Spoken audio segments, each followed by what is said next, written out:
I mean, like, Mm. her responses really boosted my confidence. She just encouraged me all the way. And each time I turned in my essays, the next one was better than the previous one. Oh, wow. So yeah, she was, that was very helpful.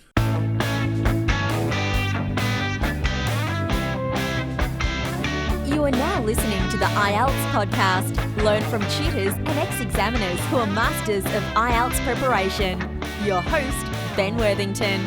Why jumping from 6.5 to 7 is harder than going from 6 to 6.5 in the writing exam. Hello there, my name is Ben Worthington, and in this tutorial we're going to dive into writing task 2 specifically, and I'm going to share why a lot of students are stuck at 6.5. I'm going to share the reasons why it can be frustrating, and I'm going to share some strategies along the way on how you can get yourself out of this situation.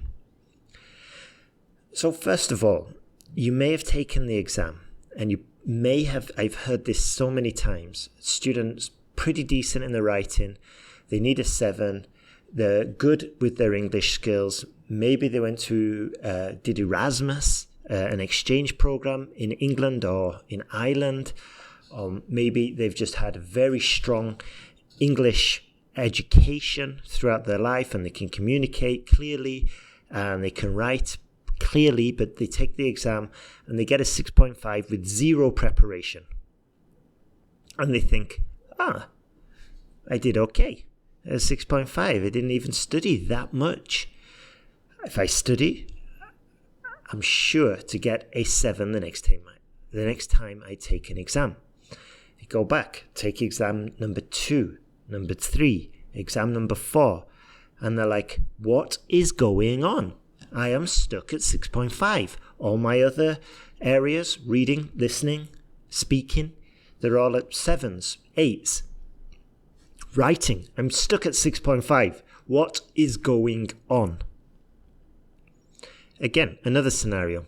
A student might not have had such good English education when they were growing up, and they take the exam. They get a band 6. They do some studying. They start getting some feedback. They do some practice exams. They get help. They put in some serious preparation time. They get to 6.5 and they're like, right, that's not too bad. Exam number 2, 6.5. I can see a progression here. I'm going to continue studying and I'm going to go next. In my next exam, I'm going to aim for a 7. Come exam day, they take the exam and they get a 6.5. Again, they get a 6.5 again. And they're like, what's going on here? They go again. Another month, 2 months of study, 2 months of resources, looking, using different tools, take the exam, stuck at 6.5 again. What is going on here? Why are students so struggling so much from getting from band 6.5 to 7? Let me explain. So there's 2 skills you need for a band 7. These are your exam skills and obviously your language skills. Now, when we hear about students jumping from 6.5 to 7, what has happened is that they've got excellent language skills, but in most cases, this is what happens when there's a jump in a short period of time, is that they've got excellent language skills and they just needed to know the paragraph structure. They just needed to adapt their writing to academic writing. They just needed to know how to write an essay in 40 minutes. They just needed to know what the examiner wants. And these are exam skills, and they can usually be learnt pretty quickly. So that's one scenario. This happens a lot with, as I said, students who've probably been using the English language for a long time, using it in an English environment and continuously working on it, or continuously just being immersed in an English environment. Now, there's another group of students that are usually stuck on 6.5, and these students will in my experience, they will be stuck at a 6.5 and they'll go looking for answers. And the answers they come up with will be, oh, I've got to write a 5-paragraph model. Oh, I've got to improve my vocabulary. Oh, I've got to stick in some more big words in there. I've got to write longer sentences. And the error is that in most cases, the student is looking at the exam skills and not paying that much attention on their language skills. What do we mean by language skills? We mean the bare bones basics, the foundation, the basics, the use of articles, the ability to write a long or medium sentence without a grammar mistake, the ability to have a large vocabulary and use it accurately. All of these areas, and these take, in my experience, usually more time to work on and to get under control, especially if the student has been writing incorrectly for a long time. And it's also more difficult to find out those errors, work on those errors, and then implement the correct version in the next essay you write. This is a much longer process, and it's more frustrating. And the most annoying thing about it is that you're not getting those quick wins like you are when you study the exam skills. So this goes back to what I was saying about a band 6.5. Going from 6.5 to 7 is harder than going from 6 to 6.5. And the best way to visualize this is that when you're going from 6 to 6.5, imagine that there are 5 steps on the ladder. When you're going from 6.5 to 7, imagine there are 10 steps on the ladder. So the ladder is going up 5 steps at a time. But suddenly from 6.5 to 7, there are 10 steps. And this is the frustration. Lots of examiners agree with me. I've asked them and they're saying yes. It's completely more difficult. Now, maybe the reason IELTS does this is because a 7 is what the universities need for, maybe a 7 is what their students need to complete their courses. But it seems unfair from a student's point of view when they're not involved in the IELTS industry. And that's what it is. It's I don't like saying it, but it's like an industry. When they're not involved from outside, it's completely understandable that you would think that going from 6 to 6.5 has the same difficulty as going from 6.5 to 7. It doesn't. There, as I said, 5 steps for 6 to 6.5, 10 steps from 6.5 to 7, especially for the writing task. Now, this is why for 6.5 to 7, you need complete control of both exam skills. You need complete domination of both skills.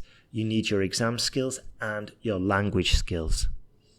Now, for the exam skills, you can get them in an online course. You can spend a weekend, and if your language skills are proficient, if you're already quite skilled with the English language, in a weekend, you can work through a course like we offer, and literally within a couple of days, you can take the exam, and you can often see a jump just from implementing the exam skills. Whereas if you've got 2 problems, the language skills, this takes a lot longer to solve. Now, how do we solve this? Well, first step I would recommend is getting feedback. We offer feedback on our site via IELTS examiners.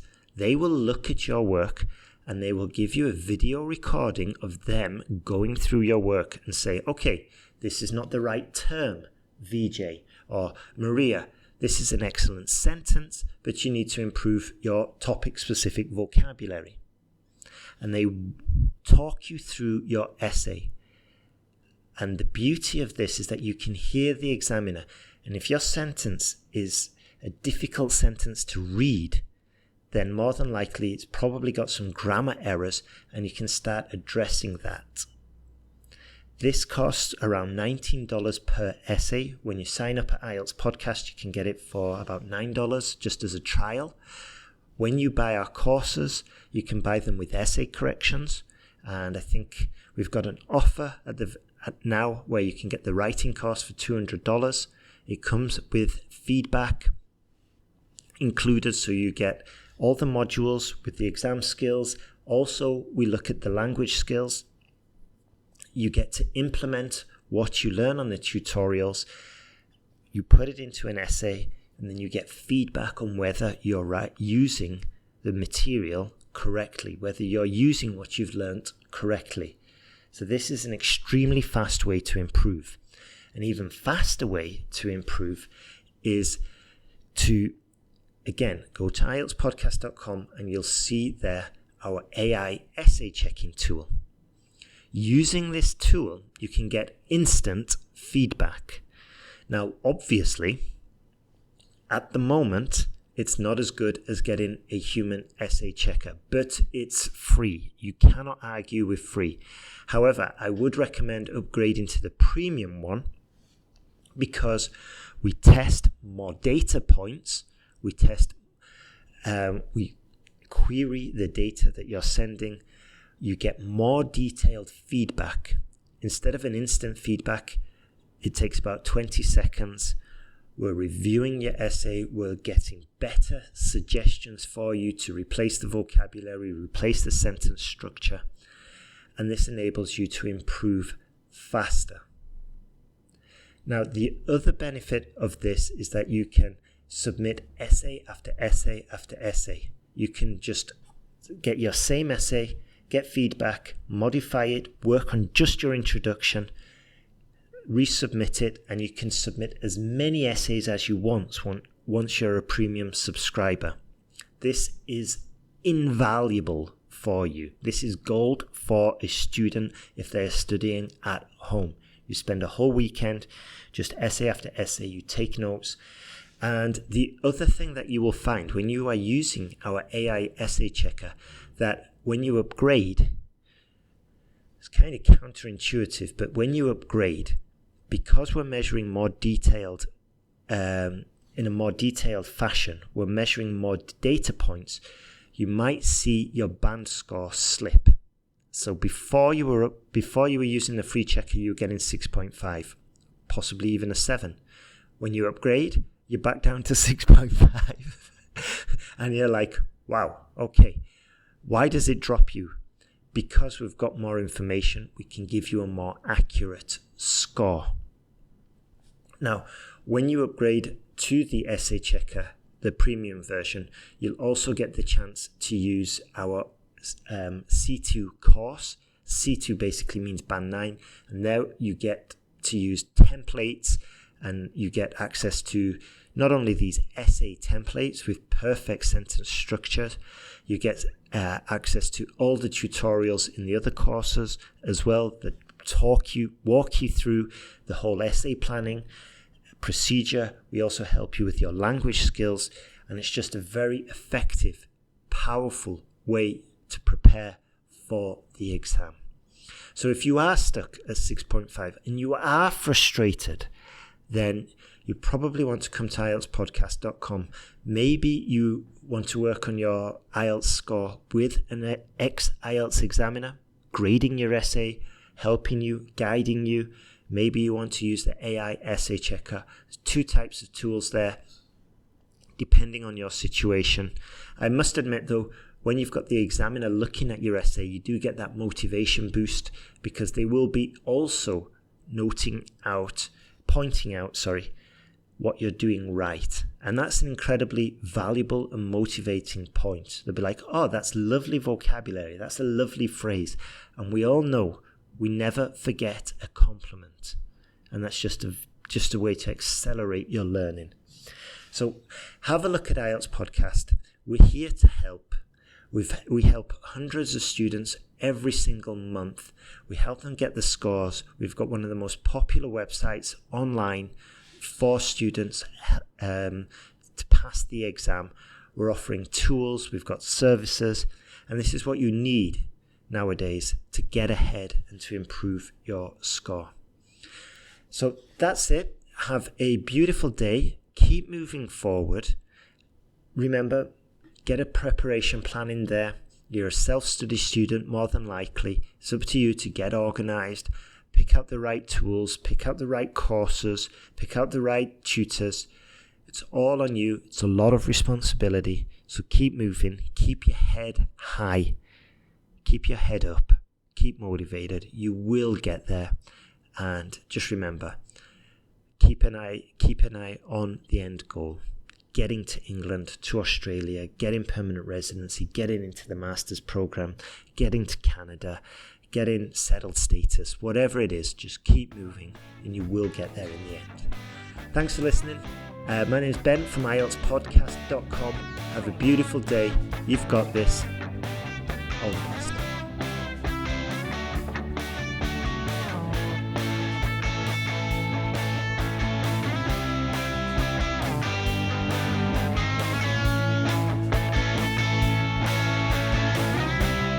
Thanks for listening to IELTSpodcast.com.